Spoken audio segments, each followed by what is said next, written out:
You know, saving for a child's future can feel like you're trying to navigate a maze with a blindfold on.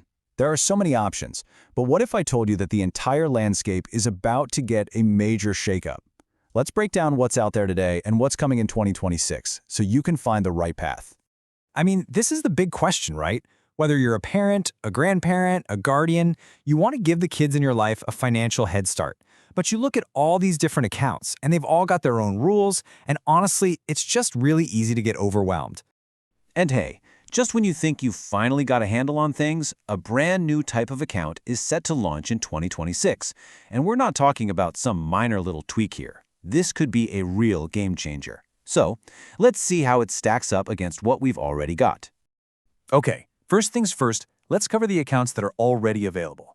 They pretty much fall into two main camps. You've got the ones designed specifically for education, and then you've got the ones that give you a lot more flexibility for, well, anything else.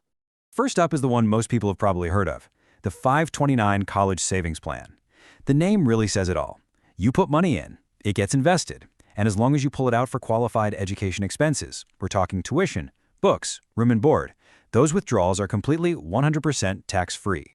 So the big upside of a 529 is that you can shovel a lot of money in there without any annual limits, and you get those sweet tax-free withdrawals for school. The downside, though, the rules can be different depending on what state you're in, and you're usually stuck with a pre-selected menu of mutual funds. You can't just go buy individual stocks. Now, for anyone who wants a bit more control over their investments, there's something called the custodial ESA. Think of it like the 529's more flexible, kind of cool cousin. It's still a tax-advantaged account for education, but it covers a much wider range of expenses.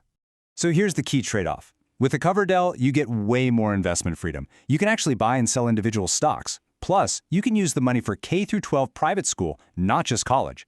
But, and this is a big but, there's a catch. The contribution limit is just $2,000 a year, and there are income restrictions on who can even open one. But what if you don't want the money tied to education at all? What if you just want to build a nest egg for the kid to use for anything? Starting a business, a down payment on a house, maybe a car? Well, that's where custodial accounts, also known as UGMA or UTMA accounts, come into play. This is your option for ultimate freedom. No contribution limits, no spending rules. The money can be used for absolutely whatever the child needs or wants. But that freedom, it comes at a price. First, there are no special tax breaks. And second, and this is the absolutely crucial point, once that child turns 18, the money is legally theirs. All of it. You, the custodian, you lose all control. And this quote from our source really highlights the single biggest risk here. I mean, just imagine an 18-year-old who maybe isn't quite ready for a massive financial windfall, and suddenly they get access to a huge chunk of cash. With a custodial account, there's just no choice. It doesn't matter what's going on in their life. The minute they turn 18, that money is theirs, period. All right, the final existing option is a Roth IRA for kids. Now, this is a fantastic tool for long-term, tax-free growth, but there's one really important requirement. The child has to have earned income. So if they have a part-time job with a W-2, you can contribute up to whatever they earned that year. It's a really powerful way to teach them about saving for retirement from a young age. Okay, so that's the current lineup. Now it is time to meet the new challenger. Launching in 2026, these new accounts, which the source material calls Trump accounts, are designed to work a lot like an IRA, but with some very, very unique features. So what's the first headline feature? Get this. Every single eligible account will be launched with a one-time $1,000 seed contribution straight from the government. That's free money to get things started, even if you don't contribute a single penny yourself. And on top of that, there's a massive private donation. Michael and Susan Dell have gifted $6.25 billion to go into these accounts. This provides an additional boost for some children, which we'll get to in just a sec. This is totally separate from that government seed money. Okay, so let's walk through how this thing actually works. First, eligibility is very specific. You have to be a U.S. citizen born between January 1st, 2025 and the end of 2028. Like we said, they get that $1,000 government seed. That Dell gift, it adds an extra $250 for certain kids under 10 in lower-income areas. After that, you can contribute up to $5,000 a year yourself. Now, unlike a custodial or a custodial account, you can't pick individual stocks. Investments are limited to broad index funds.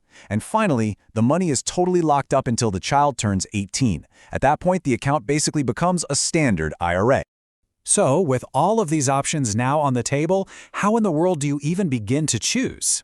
Let's put them all side by side in a simple, direct comparison. Think of this as the ultimate cheat sheet. You know, this chart just lays out the trade-offs perfectly. The 529 is great if you want to save a ton for college, but it's not very flexible. The custodial gives you that awesome investment control, but that contribution cap is tiny. The custodial account gives you total freedom, but, you guessed it, you hand over control at 18. The Roth IRA is amazing for retirement, but the kid's got to have a job. And the new Trump account, well, it gives you free seed money, but the funds are locked and your investment choices are pretty limited.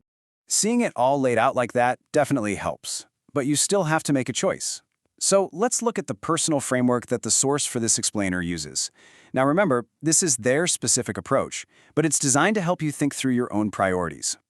The source's philosophy really boils down to one thing: maximizing control and flexibility.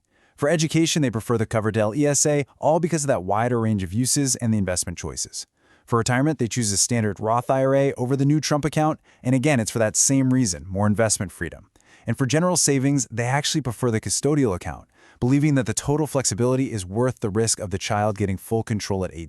And you know, this brings us to a much deeper point. The source argues that this isn't just about the mechanics of which account you choose.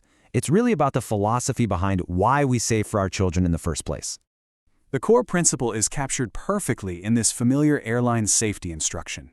It sounds so simple, but when you apply it to personal finance, it can be a really radical shift in perspective for a lot of people. The logic here is really powerful. The source argues that prioritizing your own retirement isn't selfish at all. In fact, it's one of the most generous things you can do for your kids. By making sure you can take care of yourself in your later years, you prevent yourself from becoming a financial burden on them when they're trying to raise their own families. So in this view, the ultimate goal of building wealth, it isn't just about accumulating a pile of money or leaving a big inheritance.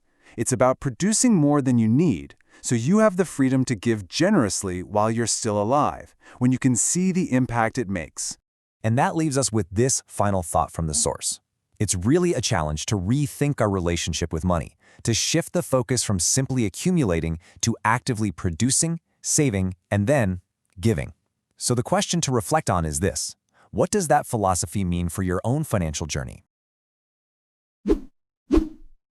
If you like this video, please hit the subscribe button, like, and share.